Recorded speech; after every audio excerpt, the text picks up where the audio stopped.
কবি মৈত্রেয়ী দেবীর লেখা ঝড়। ও মা, সেই দিন হাটের বারে মাঠের ধারে করতে গেছি খেলা দুপুর বেলা। এমন সময় এলো মেলো, কোথা থেকে বাতাস এলো, হঠাৎ থেকে থেকে অন্ধকারে সমস্ত দিক কেমনে দিল ঢেকে। বললে ওরা ছুটে পালাই ঘর, ওই এসেছে ঝড়। আমার যেন লাগলো ভারী ভালো, যে দেখি আকাশখানা একেবারে কালো।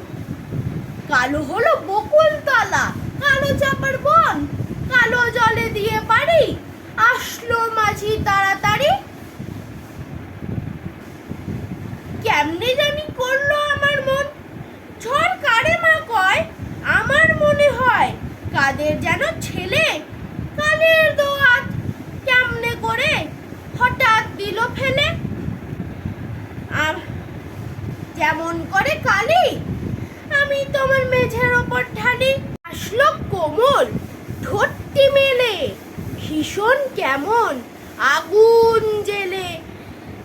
আকাশ বারে বারে আবার বুঝি ঘুরে ঘুরে পালিয়ে গেল অনেক দূরে, সাত সাগরের পারে। নমস্কার।